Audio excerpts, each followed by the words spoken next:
महापालिकांच्या निवडणुकीचा कार्यक्रम जाहीर करण्यात आलेला आहे आणि याच पार्श्वभूमीवर मुख्यमंत्र्यांनी प्रतिक्रिया दिलेली आहे। मुंबईसह सर्वच पालिकांमध्ये जनतेचा कौल हा आमच्या बाजूने लागेल असा विश्वास मुख्यमंत्री देवेंद्र फडणवीस यांनी व्यक्त केला आहे। राज्यामध्ये सगळ्याच ठिकाणी शिवसेना ही भाजप सोबत असेल, परंतु पुण्यात आणि पिंपरी चिंचवडमध्ये भाजप आणि राष्ट्रवादी एकमेकांसमोर मैत्रीपूर्ण लढती लढणार असल्याचंही मुख्यमंत्र्यांनी यावेळेला सांगितलं। मला अतिशय आनंद आहे की राज्य निवडणूक आयोगाने महानगरपालिका निवडणुकीच्या तारखा घोषित केलेल्या आहेत। 15 जानेवारीला राज्यातल्या सगळ्या महानगरपालिकांच्या निवडणुका होणार आहेत।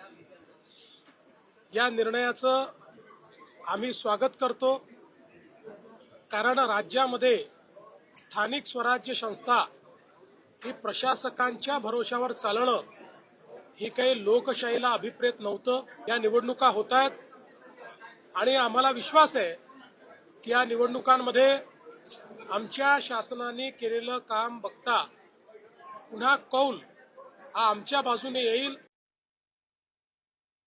चर्चा झालेली आहे। आम्ही दोघेही इथले मोठे पक्ष आहोत।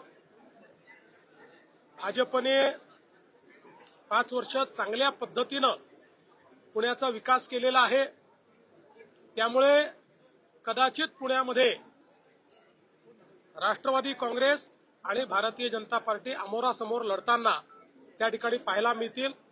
पण असं असलं तरीही मैत्रीपूर्ण लढत असेल, याच्यामध्ये कुठेही कटुता नसेल। लोकशाही मराठी ऐका, पहा, जागरूक रहा।